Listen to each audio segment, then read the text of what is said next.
Kun sagalee qeerrooti. Sagaleen qeerroo torbaanitti guyyaa 3 diddaa uummata Oromoo fi saboota cunqurfamoo empire biyyattiin mara akkasumas shira mootummaa abbaa irree wayyaanee kan gabaasu. Kun sagalee qeerrooti.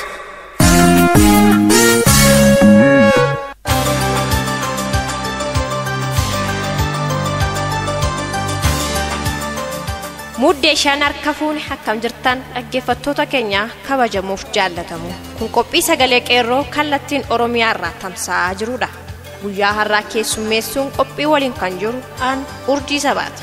Dhaggeeffattoota keenya sagantaan keenya tokko tokkoon isin biraan ga'uuf jalqaba irratti oduu isiniif dhiyeessina. Turtiin keessan nufaan akka ta'u isin afeerra. Ittaan sun immoo qophii addaa wareegama hanqisuuf waltumsuun murteessaadha kan jedhu karaa jaal hariiroo jorgoosin biraan geenya. Wallee warraaqsaas ni qabna akkatti bohaartan hawwiin keenya danuudha.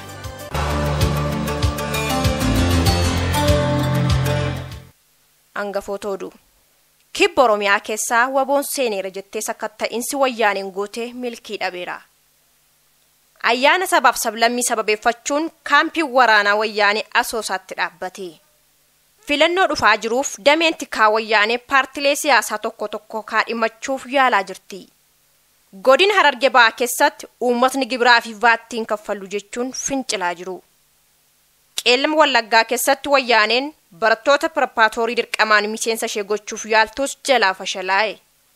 Hidhaa Laga Abbayyaaf uummatni qarshii buusuu didan. Guyyaa sabaaf sablammii wayyaaneen Dirree Dawwaa keessatti kabajuuf turte jalaa fashalaa'e. Kunneen hangafoota oduuti babal'ina oduuf jaal tokkicha murteessaa. Kibba Oromiyaa Boorana keessa waraanni bilisummaa Oromoon seeneera jechuun wayyaanonni muddamanii sakatta'insa gaggeessaa akka jiran addaate. Haa ta'uyyuu malee uummanni cinaa dhaabbachuu dhabuu isaatiin akka jalaa fashalaa'es beekameera. Wayyaanonni ammaa duras yaalii wal fakkaataa kan gaggeessaa turan yoo ta'u ammas haala itti waraana bilisummaa Oromoo daangaa Keeniyaa fi Oromiyaa jidduutii baasuun danda'amu irratti mootummaa Keeniyaa waliin marii gaggeessaa jiraachuun saaxilame. Ayyaana sabaaf sablammii sababeeffachuun kaampii waraana wayyaanee Asoosaatti dhaabbachuun barame. Waraanni wayyaanee naannaa kana jiraatu kunis uummata naannichaa irratti sakatta'insa jabaa gaggeessaa jiraachuun ifa ta'eera. Sababa kanaanis mootummaan wayyaanee baasii olaanaaf saaxilamee akka jiru mirkanaa'eera. Filannoo dhufaa jiru kan bara 2015tiif dameen tikaa wayyaanee paartiilee siyaasaa tokko tokkoo fi miseensota paartiilee siyaasaa tokko tokko qarshiin bituuf kaadhimachaa akka jiru saaxilame. Haala kanaan miseensota paartiilee siyaasaa tokko tokko hidhee mana hidhaa keessatti walii galchuuf yaalii gochaa akka jiru addaateera. Godina Harargee Bahaa keessatti uummatni gibiraa fi vaatii hin kaffallu jechuun fincilaa jiraachuun beekame. Harammayaa Awwadaayii fi Dirree Dhawaa keessatti uummanni ifa baasee bifa kanaan mormii isaa ibsachaa jiraachuun addaateera. Ammaa duras fincilli akkasii hawaasaa fi Wallaggaa keessatti mul'achuun hin dagatamu. Godina Qeellam Wallaggaa keessatti wayyaanonni barattoota pireparaatoorii dirqamaan miseensummaa gochisiisuuf yaalii gochaa akka jiran dhagahameera. Keessaafuu uummanni naannichaa wayyaaneef ajajamuu diduun gibira kaffaluu dhiisuu fi walgahii bahuu dhabuun naasuu guddaa irratti kan ishee buuse. Wayyaaneen barattoota qeerroo ta'anitu as keessa jira, isintu uummata narratti kakaase jechuun bakkoota garaagaraatti dargaggoota hidhaatti guuraa jiraachuun beekameera. Hidhaa Laga Abbayyaaf uummanni akka qarshii buusatu ajajni wayyaanee irraa gara uummataatti ba'ullee milkii dhabuunsaa kan isaan naasise wayyaanonni Jimmaa Horroo Gandoota, Tibbee, Gaboo, warra Leeqaa fi kan kana fakkaatan keessatti barattootaa fi dargaggoota waraqaa qeerroo bilisummaa facaasaa jiran jechuun hidhaman keessaa Waggaarii Nagaasaa ganda Tibbee hojjetaa dhuunfaa, Lammaa Jabeessaa dargaggeessa hojii dhuunfaa irratti bobba'eeru, Magarsaa ganda Tibbee barataa kutaa 11ffaa, barataa Addisuu Xilawun warra Leeqaa, Phexros Shumii barataa ganda Gooboo keessatti argamu. Sochii warraaqsa fincila diddaa garbummaa qeerroon bilisummaa Oromoo gaggeessaa jiruun wal qabatee mootummaan abbaa irree EPRDF yookaan TPLF yookaan OPDO sodaa fi yaaddoo guddaa keessa galuun godina Jimmaa magaala Jimmaa fi Yuunivarsiitii Jimmaa irratti humna poolisa federaalaa fi naannoo bobbaasuun sakatta'insi guddaan magaala Jimmaa irratti gaggeeffamaa jira. Sochiin warraaqsaa qeerroo bilisummaa Oromoo haalaan jabaachaa dhufuun deeggarsa guddaa fi dhageettii guddaa uummata Oromoo biratti argachaa dhufuu fi uummatni cinaa dhaabbachuun mirga isaaf falmachaa jiraachuun mootummaa wayyaanee afaan qawween uummata bitaa jiruuf yaaddoo guddaa ta'uun caasaan mootummichaa waan qabee gadhiisuu dhabuun hubatamaa jira. Haaluma kana irraa ka'uun magaala Jimmaa keessatti bakkoota garaagaraatti poolisoonni federaalaa fi naannoo uummata nagaan daandii irra adeemu dhaabanii sakatta'uun daran jabaatee jira. Diddaan uummataas magaala Jimmaa keessatti jabaachuun mootummaan wayyaanee karaa jalee ergamtoota isaa kutaa magaala Jimmaa ganda Mantiinaa jedhamutti uummataa fi dargaggoota walitti qabuun olola afaan faajjessaa itti ololuuf yaaliin godhame diddaa guddaan uummatni mootummaan kun nu ajjeesaa jira, ajjeechaa seeraan alaa nurratti raawwatamuuf itti nuuf gaafatamuu qaba, mirgi namummaa fi dimokiraasii nurraa sarbamee jiru nuuf kabajamuu qaba jechuun diddaa isaa jabeessuun sagalee dheekkamsaan walgayii abbaa irree fashaleessuun qaanii guddaa itti uffisee jira.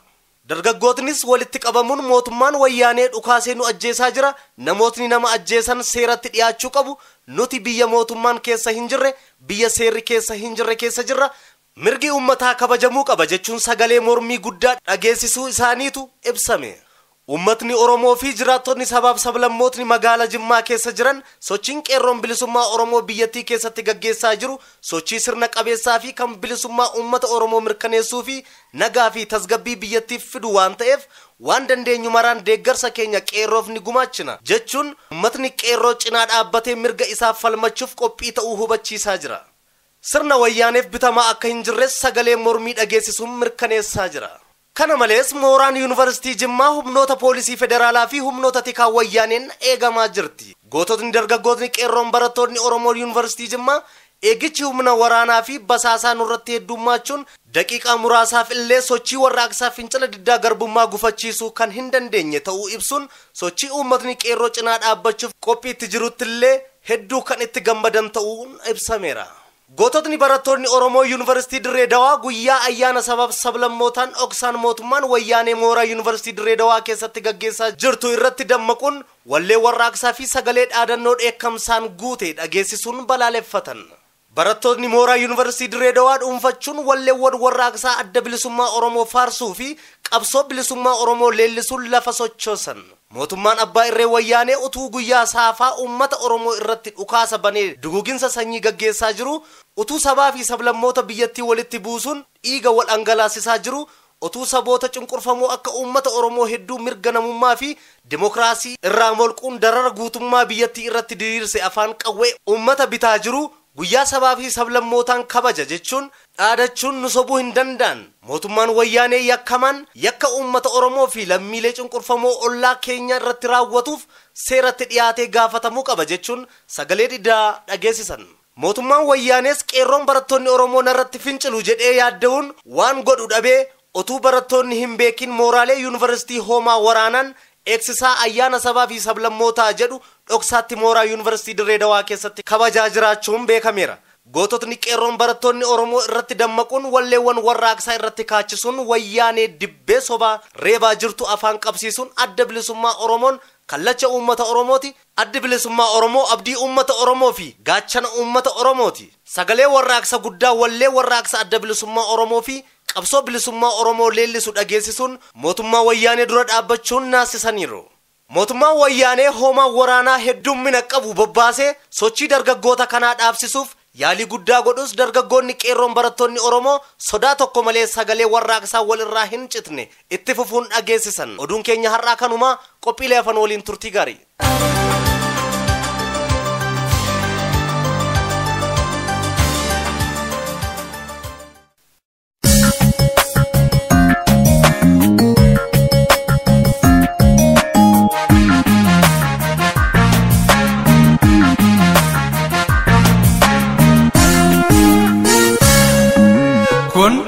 Sagalee qeerrooti.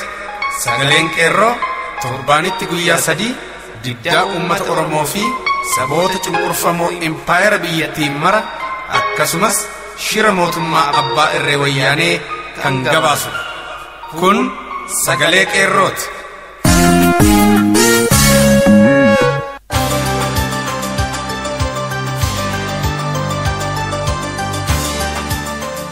Muddee shan harka fuune akkam jirtan dhaggeeffattoota keenya kabajamuuf jaallatamu. Kun qophii sagalee qeerroo kallattiin Oromiyaa irraa tamsa'aa jirudha. Guyyaa har'aa keessummeessuun qophii waliin kan jiru aan Urjii Sabaati. Dhaggeeffattoota keenya sagantaan keenya tokko tokkoon isin biraan ga'uuf jalqaba irratti oduu isiniif dhiyeessina. Turtiin keessan nufaan akka ta'u isin afeerra. Ittaan sun immoo qophii addaa wareegama hanqisuuf waltumsuun murteessaadha kan jedhu karaa jaal hariiroo jorgoosin biraan geenya. Wallee warraaqsaas ni qabna akka itti bohaartan hawwiin keenya danuudha.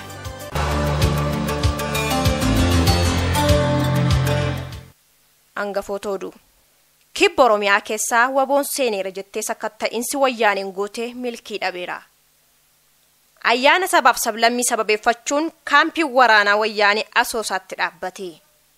Filannoo dhufaa jiruuf dameen tikaa wayyaanee paartilee siyaasaa tokko kaadhimachuuf yaalaa jirti. Godina Harargee Bahaa keessatti uummatni gibiraa fi vaattiin kaffallu jechuun fincilaa jiru. Qeellam Wallaggaa keessatti wayyaaneen barattoota pireparaatoorii dirqamaan miseensa ishee gochuuf yaaltus jalaa fashalaa'e. Hidhaa Laga Abbayyaaf uummatni qarshii buusuu didan. Guyyaa sabaaf sablammii wayyaaneen Dirree Dawwaa keessatti kabajuuf turte jalaa fashalaa'e. Kunneen hangafoota oduutii babal'ina oduuf jaal tokkicha murteessaa. Kibba Oromiyaa Boorana keessa waraanni bilisummaa Oromoon seeneera jechuun wayyaanonni muddamanii sakatta'insa gaggeessaa akka jiran addaate. Haa ta'uyyuu malee uummanni cinaa dhaabbachuu dhabuu isaatiin akka jalaa fashalaa'es beekameera. Wayyaanonni ammaa duras yaalii wal fakkaataa kan gaggeessaa turan yoo ta'u ammas haala itti waraana bilisummaa Oromoo daangaa Keeniyaa fi Oromiyaa jidduutii baasuun danda'amu irratti mootummaa Keeniyaa waliin marii gaggeessaa jiraachuun saaxilame. Ayyaana sabaaf sablammii sababeeffachuun kaampii waraana wayyaanee Asoosaatti dhaabbachuun barame. Waraanni wayyaanee naannaa kana jiraatu kunis uummata naannichaa irratti sakatta'insa jabaa gaggeessaa jiraachuun ifa ta'eera. Sababa kanaanis mootummaan wayyaanee baasii olaanaaf saaxilamee akka jiru mirkanaa'eera. Filannoo dhufaa jiru kan bara 2015tiif dameen tikaa wayyaanee paartiilee siyaasaa tokko fi miseensota paartiilee siyaasaa tokko qarshiin bituuf kaadhimachaa akka jiru saaxilame. Haala kanaan miseensota paartiilee siyaasaa tokko hidhee mana hidhaa keessatti walii galchuuf yaalii gochaa akka jiru addaateera. Godina Harargee Bahaa keessatti uummatni gibiraa fi vaatii hin kaffallu jechuun fincilaa jiraachuun beekame. Harammayaa Awwadaayii fi Dirree Dhawaa keessatti uummanni ifa baasee bifa kanaan mormii isaa ibsachaa jiraachuun addaateera.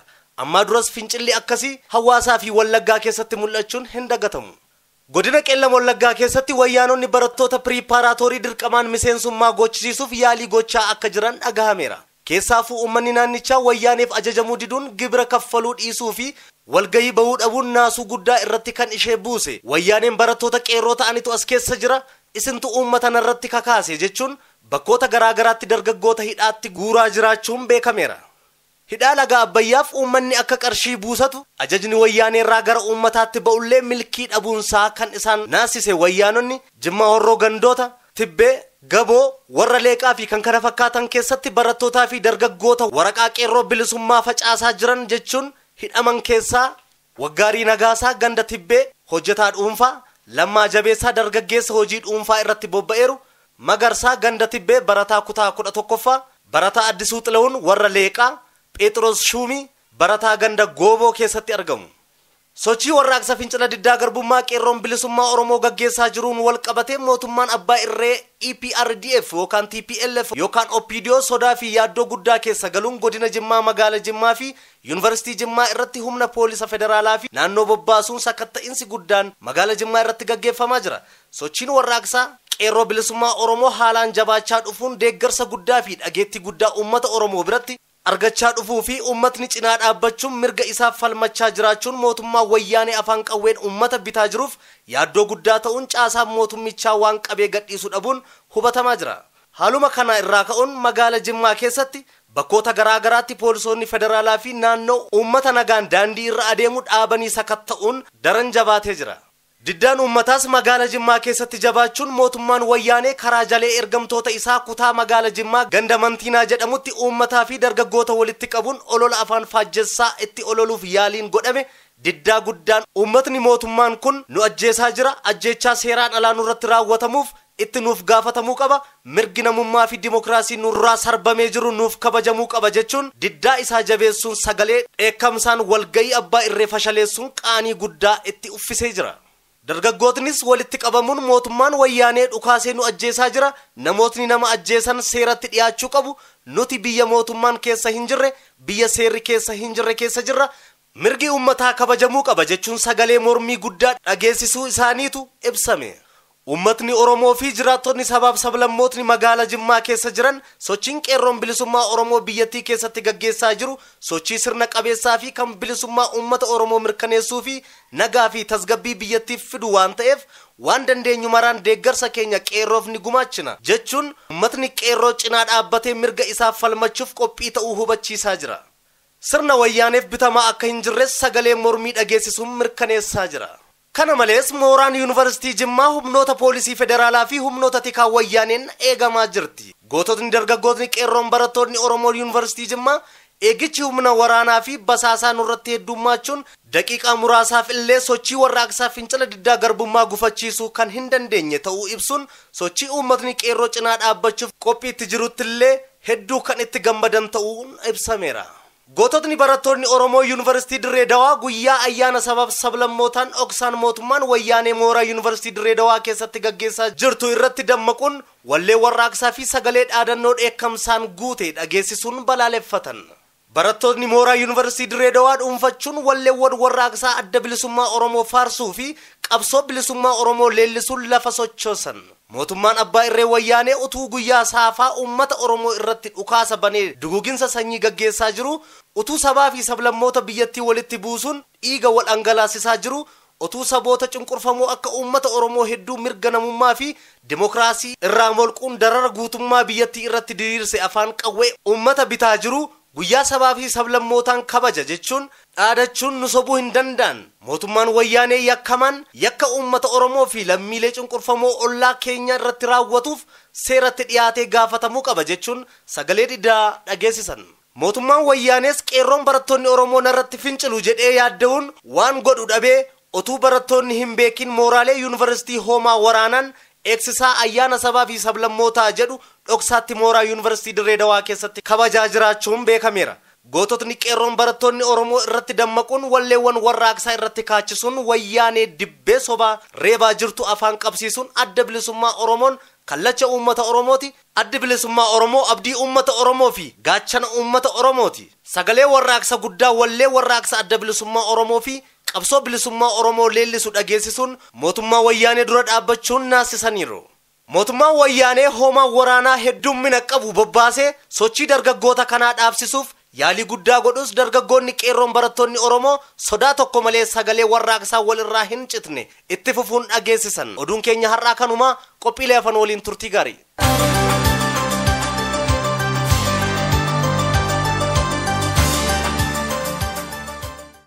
Wareegama hanqisuuf waltumsuun murteessaadha. Wareegama qabsoon keenya nu gaafatu maaliin tilmaamuu dandeenya? Yookaan akkamiin beekuu dandeenya? Bilisummaan wareegama malee hin argamtu. Kanaaf wareegama hanqisuu fi dhiisuu maaltu fidee jedhee kan gaafatu hin dhabamu. Wareegama lubbuu qofatti fudhatee lubbuun miiliyoona itti bahee bilisoomnaan rakkoon maali kan jedhus jira. Mee fakkeenya tokko haa fudhannu. Erga Oromoon gabrummaa jalatti kufee ilmaan Oromoo diinaan lubbuun dabartee miiliyoona 5 haa tilmaamnu. Kun xiqqaachuus guddachuus danda'a. Eega gabroomne ammoo waggaa 150tti haa fudhannu. Wareegamni kun kan lubbuu qofaadha. Kan qabeenyaa, beekumsaa, maallaqaa kan kana fakkaatu itti hin daballe. Addunyaarraa lubbuu amma kana itti wareegee gabrummaa jalatti kan nafe jiraa laata?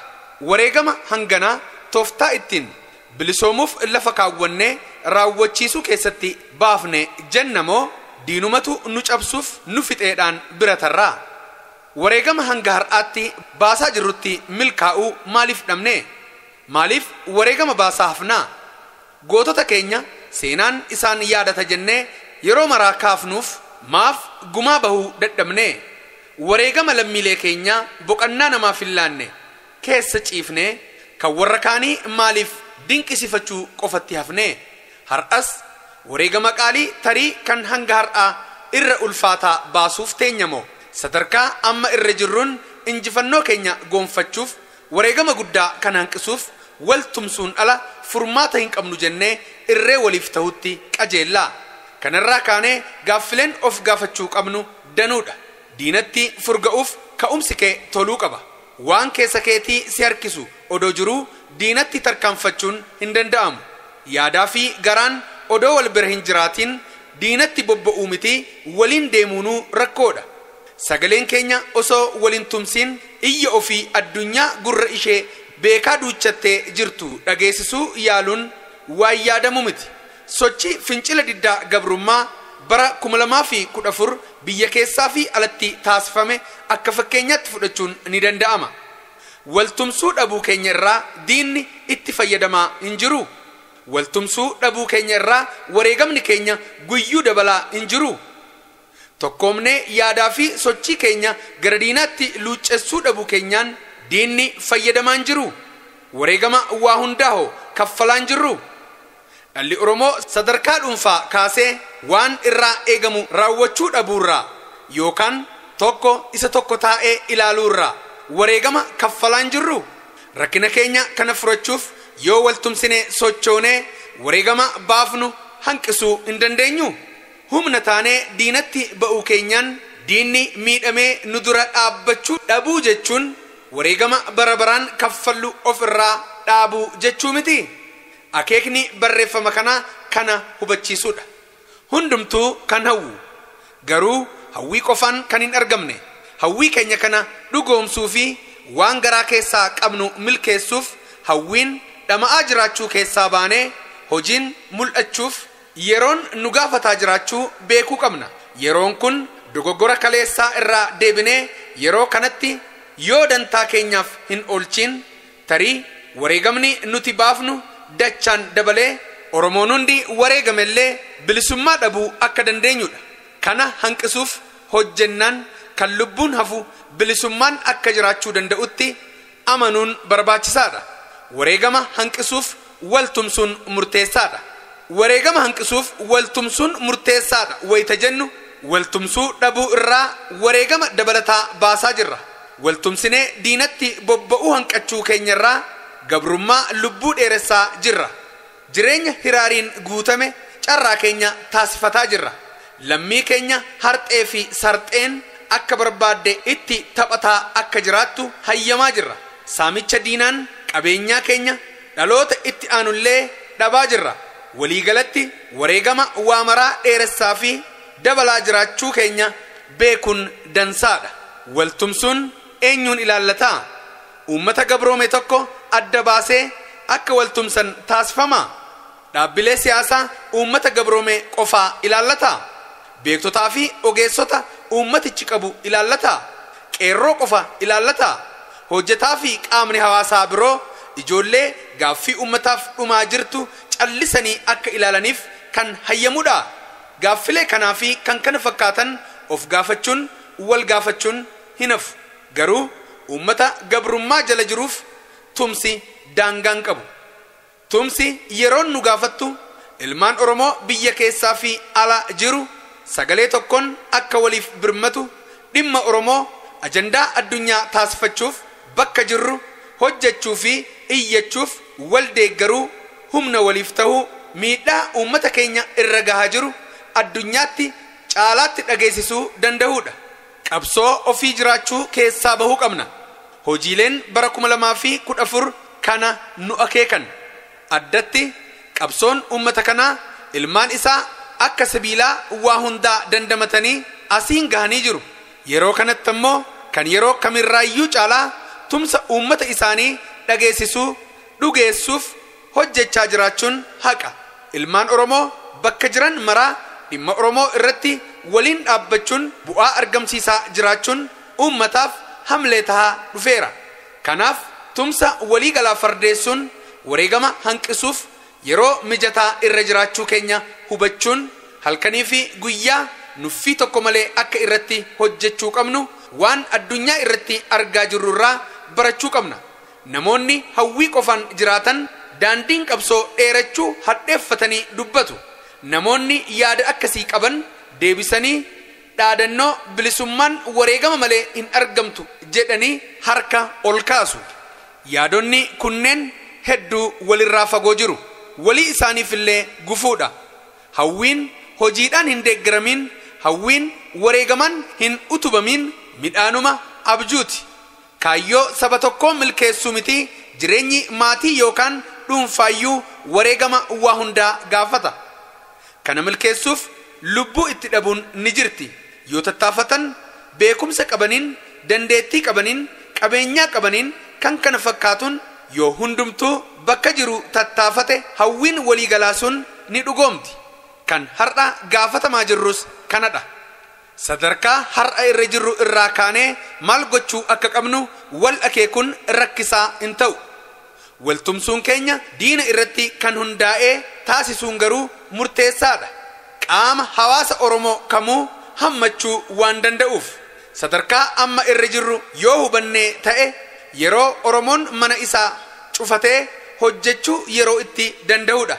Tooftaalee diina karaa hundaan ittiin miidhuuf gargaaran waloon hojjechuu, marihachuu, sochii qindeeffachuu, qophii barbaadu taasifachuuf yaada walii hiruu yeroo itti danda'amudha.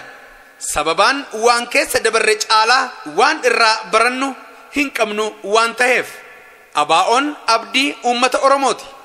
Kun qormaata keessa darbameen mirkanaa'ee jira. Abaa'oon rakkoo keessa isaatti uumamu irraa hin harkifanne jechuu hin dandeenyu.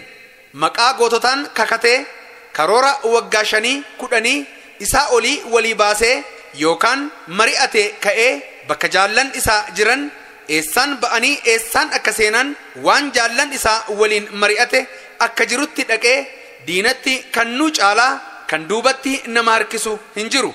Hanqinoota akkasiirraa of qabnee wareegama hanqisuun ni danda'ama. Wareegama uummataa fi qabsaa'ota dheeressuurraa dhaabbachuun wareegama